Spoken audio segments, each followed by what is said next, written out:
What if I told you that there was a man who sold the Eiffel Tower, not once, but twice, to unsuspecting buyers who paid him millions of francs for the iconic landmark? What if I told you that this man was not a French official, but a cunning con artist who used his charm, wit, and fake documents to pull off one of the most audacious scams in history? And what if I told you that this man was not only a master of deception, but also a master of escape, who managed to evade the law and his enemies for decades, until his luck finally ran out? This is not a fiction.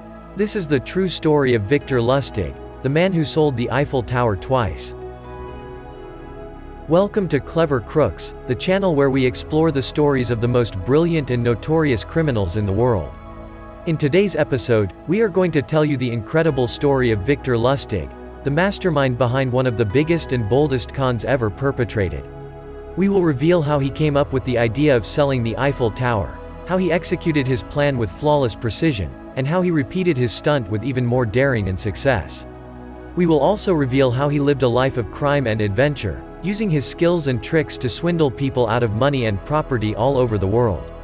We will also reveal how he met his downfall and what happened to him and his ill-gotten gains. This is a story of genius, greed, and audacity that will blow your mind. So sit back and get ready for a thrilling ride.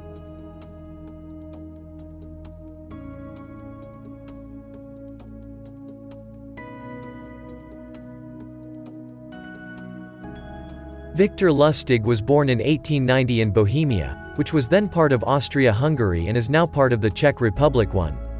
He came from a wealthy family that owned a textile factory.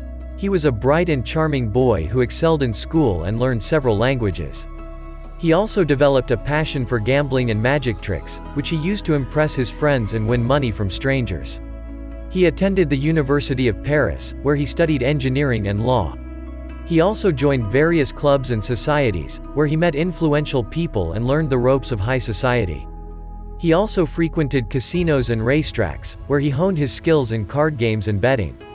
He soon became known as a smooth operator who could charm anyone and win anything. However, his life changed dramatically when World War I broke out in 1914. He was drafted into the Austro-Hungarian army, but he deserted after a few months. He then traveled around Europe, using fake passports and identities to avoid detection. He also started using his talents and charisma to con people out of money and valuables. He posed as a banker, a doctor, a lawyer, a count, or anything else that suited his purpose. He used forged documents, fake names, and elaborate stories to convince his victims to trust him and hand over their cash or goods. He became one of the most wanted men in Europe, with dozens of arrest warrants issued for him by various authorities. He also made many enemies among his fellow criminals, who resented his success and tried to expose or eliminate him. He had to constantly change his appearance, location, and modus operandi to stay ahead of the law and his rivals. He was Victor Lustig, the man who could sell anything to anyone.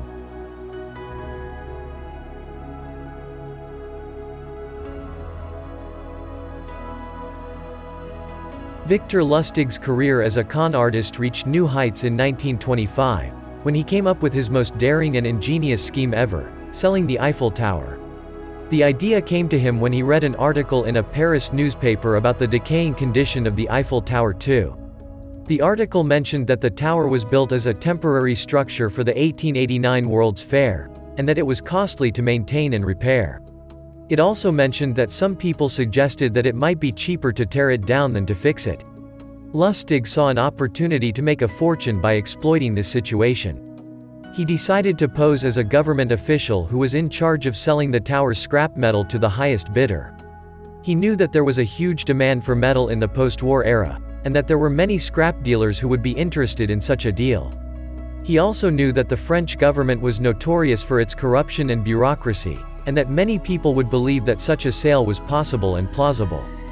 He used his connections and resources to create a convincing persona and backstory. He had a counterfeiter make him official government stationery, with his name listed as the Deputy Director General of the Ministry of Posts and Telegraphs. He also rented a suite at the Hôtel de Crillon, one of the most luxurious hotels in Paris, where he invited 5 of the most prominent scrap dealers in the city to meet him. He told them that he had an urgent and confidential matter to discuss with them. After wining and dining them, he revealed his proposal. The government had decided to sell the Eiffel Tower for scrap, and he was authorized to accept bids from them. He explained that the tower was an eyesore and a burden for the city, and that it had to be demolished as soon as possible. He also explained that the sale was a secret, and that they had to act quickly and discreetly if they wanted to secure the deal. The scrap dealers were stunned and skeptical at first, but Lustig's performance was so convincing that they soon fell for his story. He showed them fake documents, took them on a tour of the tower, and answered all their questions with ease. He also played on their greed and fear of missing out on a once-in-a-lifetime opportunity. He told them that they had to submit their bids within 24 hours, and that he would announce the winner the next day. Before we dig deeper to the capture of this confidence artist, be sure to hit the like button and subscribe to our channel, especially if you would love to see and hear the stories of the clever crooks that left the world in shock.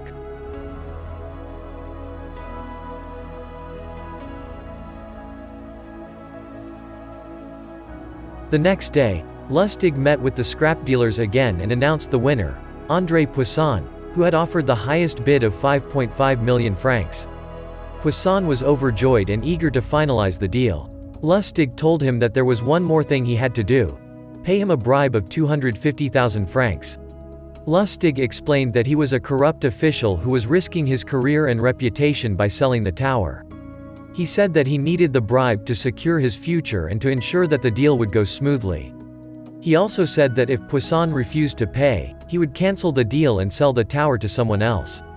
Poisson was hesitant and suspicious at first, but Lustig's confidence and persuasion convinced him that this was normal and necessary. He agreed to pay the bribe and handed over a suitcase full of cash to Lustig. Lustig gave him a receipt and a contract, both of which were fake, and told him that he would receive the official documents and permits from the government soon. He also told him that he had to keep the deal a secret until everything was done. Poisson left with a smile on his face, thinking that he had just made the best deal of his life. Lustig left with a bigger smile on his face, thinking that he had just pulled off the biggest scam of his life. He quickly packed his bags and left Paris with his accomplice, an American conman named Dan Collins, who had posed as his secretary during the meetings. They boarded a train to Vienna, where they planned to celebrate their success and plot their next move. However, their celebration was short-lived. A few days later, Poisson realized that he had been duped when he tried to contact Lustig and found out that he had disappeared. He also found out that the government had no intention of selling the tower, and that he had no legal claim to it. He was furious and humiliated. He wanted to report the fraud to the police, but he was afraid of being exposed as a fool and a crook himself. He decided to keep quiet and hope that no one would find out about his mistake. But someone did find out. A few weeks later, Lustig read an article in a Paris newspaper that mentioned Poisson's ordeal. The article was vague and discreet, but it gave enough details for Lustig to recognize his victim. Lustig was amused and impressed by Poisson's silence. He thought that Poisson was a smart and honorable man who deserved a second chance. He also thought that he could make more money from him by selling him the tower again. He decided to return to Paris and repeat his scam with Poisson. He contacted him and pretended to be surprised and outraged by what had happened. He said that he had been betrayed by his superiors, who had cancelled the deal and fired him. He said that he had fled the country to avoid arrest, but that he had managed to get hold of the real documents and permits for the sale of the tower. He said that he was willing to sell them to Poisson for a fraction of their original price, as a gesture of goodwill and apology. Poisson was skeptical and wary at first, but Lustig's sincerity and remorse convinced him that he was telling the truth. He also saw this as an opportunity to salvage his reputation and investment. He agreed to buy the documents from Lustig for 2 million francs. Lustig gave him another set of fake papers and took his money. He then left Paris for good, never to return. He had just sold the Eiffel Tower for the second time. Victor Lustig's story is one of the most amazing and outrageous cases of con artistry ever recorded. He managed to sell one of the most famous landmarks in the world, not once, but twice, to unsuspecting buyers who paid him millions of francs for something they could never own. He used his charm, wit, and fake documents to pull off one of the most audacious scams in history. However, he also faced the consequences of his actions. His scams were eventually exposed by various sources, including newspapers, police, and other con artists.